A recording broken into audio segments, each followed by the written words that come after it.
fevereiro, dia 3. Atividades espirituais em família. Ponham estas minhas palavras no seu coração e na sua alma.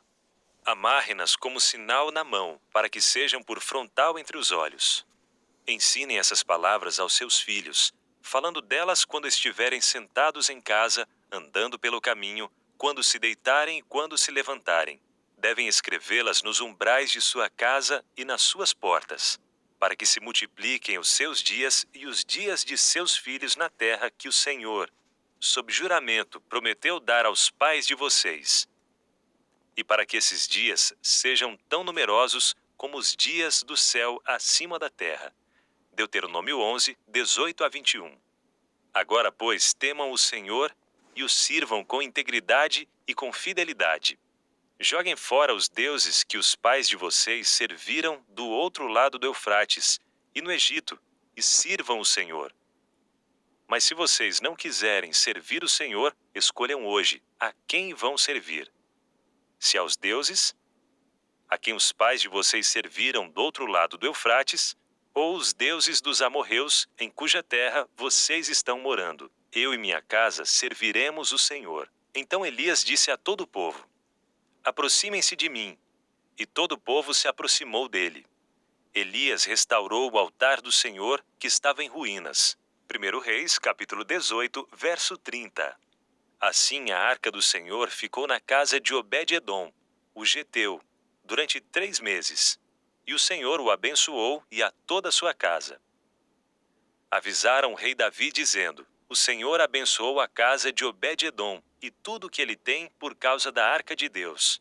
Então Davi foi, e com alegria, trouxe a arca de Deus da casa de Obed-edom à cidade de Davi. 2 Samuel, capítulo 6, versos 11 e 12. O universo anota a casa que ora. De manhã e à tarde, o universo celestial toma nota de cada família que ora. Orientação da criança, página 360. Para que se estimule e fortaleça o amor ao estudo da Bíblia, muito depende do aproveitamento da hora do culto. Os cultos da manhã e da tarde devem ser os momentos mais agradáveis e proveitosos do dia. Deve ser compreendido que nessas horas nenhum pensamento perturbador ou mau deve se intrometer. Os pais e filhos devem se reunir para se encontrar com Jesus e convidar ao lar a presença dos santos anjos. O culto precisa ser breve e cheio de vida, adaptado à ocasião e variado de vez em quando. Todos devem tomar parte na leitura da Bíblia e aprender a repetir muitas vezes a lei de Deus. Permitir que algumas vezes as crianças escolham um trecho a ser lido contribuirá para aumentar o interesse delas. Façam perguntas a respeito do que leram e permitam que elas também façam perguntas. Falem qualquer coisa que sirva para ilustrar o sentido. Se o culto não se tornar longo demais, façam com que as crianças tomem parte na oração e participe do canto, ainda que seja uma única estrofe. Educação, página 132.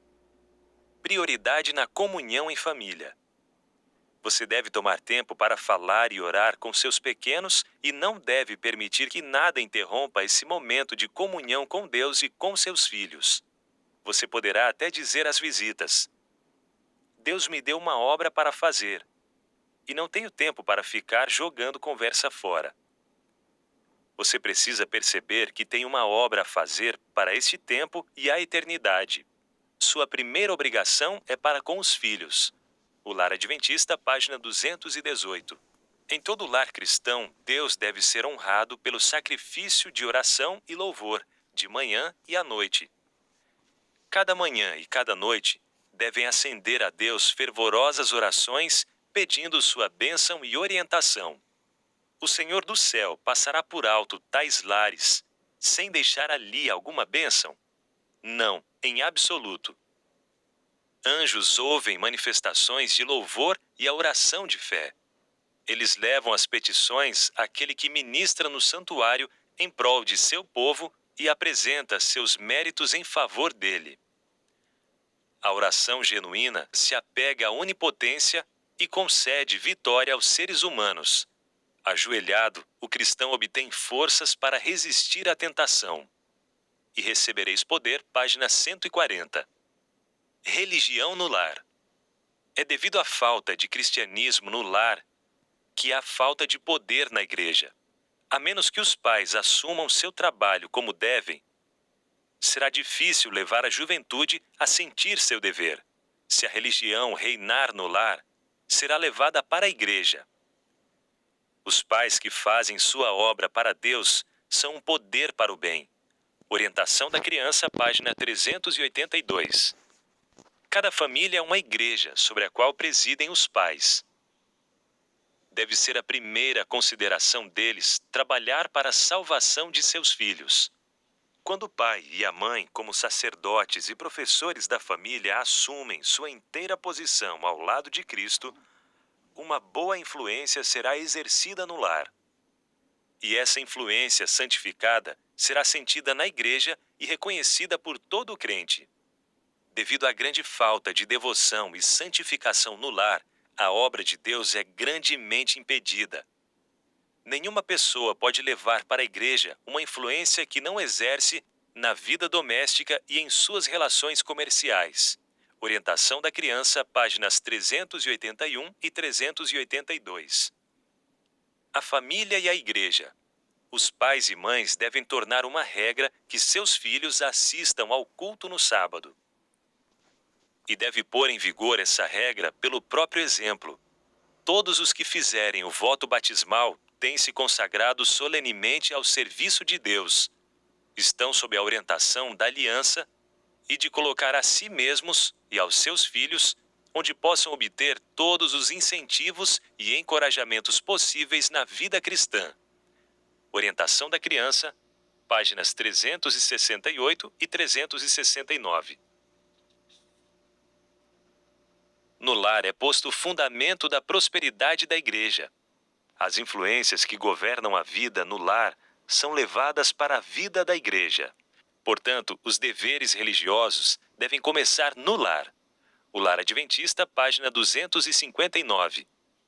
A família e o desenvolvimento do caráter. Pais, por amor de Cristo, não cometam um erro em seu trabalho mais importante, o de moldar o caráter de seus filhos para o tempo e para a eternidade. Vocês determinarão o que eles serão e o que farão em favor de Cristo e dos semelhantes e pela própria salvação. Lidem honestamente e fielmente com seus filhos. Atuem de modo corajoso e paciente. Não temam as cruzes. Não poupem tempo ou trabalho, responsabilidade ou sofrimento.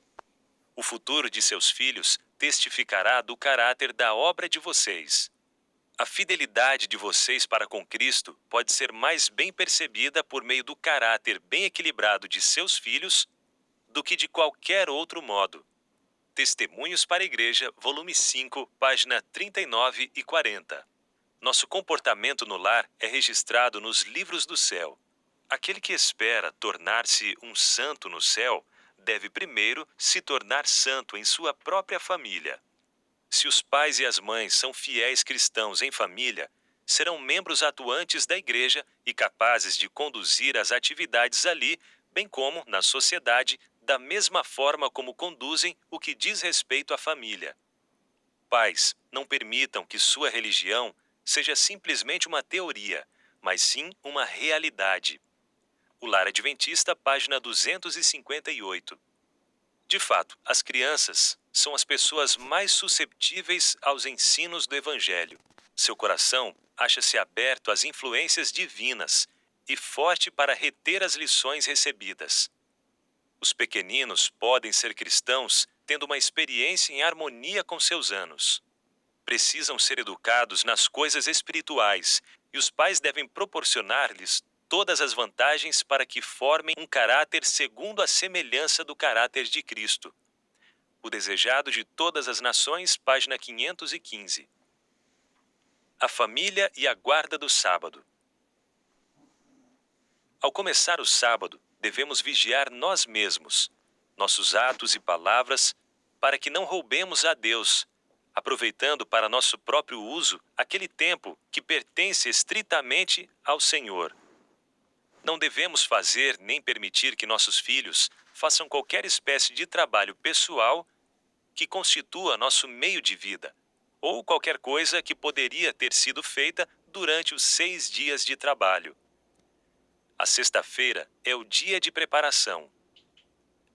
O tempo pode ser, então, dedicado a fazer os necessários preparativos para o sábado, a pensar e falar sobre isso. Coisa alguma que possa, aos olhos do céu, ser considerada transgressão do santo sábado deve ser deixada por dizer ou fazer no sábado. Deus requer não somente que nos abstenhamos do trabalho físico no sábado, mas que a mente seja disciplinada de modo a pensar em temas santos. Testemunhos Seletos, volume 1, página 290. Antes do pôr do sol, todos os membros da família devem reunir-se para estudar a palavra de Deus, cantar e orar. Precisamos de uma reforma em relação a isso, porque muitos estão se tornando negligentes. Temos que confessar as faltas a Deus e uns aos outros. Devemos tomar iniciativas especiais para que cada membro da família esteja preparado para honrar o dia que Deus abençoou e santificou. Testemunhos Seletos, volume 3, página 23.